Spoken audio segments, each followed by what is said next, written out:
I dag skal det handle om planeter. Det bliver en fantastisk rejse igennem universet, hvor jeg skal fortælle jer lidt om alle planeterne her. Vi starter med Jorden.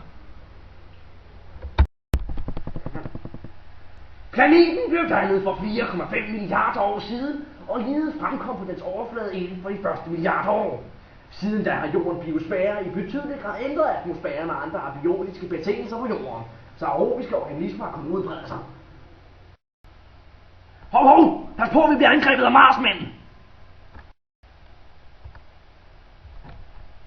Mars er den fjerde planet i vores solsystem. Tal fra Jorden. Okay. Mars er den fjerde planet i vores solsystem. Tal fra Solen. Og naboplanet til vores egen Jorden. Som Jorden har Mars en atmosfære, og den er dog ganske tynd og næsten udelukkende består af kuldioxid. Mars bliver også kaldt den røde planet på grund af sin karakteristiske farve. Så har vi vist fået nok af Mars. Vi skal ud på en rejse til Saturn. Saturn er den 6. planet fra Solen i vores solsystem. Det er den næststørste planet i solsystemet efter Jupiter. Saturn kendes på dens markante ringe, som består af utallige små is- og stenpartikler. Tidligere mente man, at dette ringsystem var noget enestående for Saturn.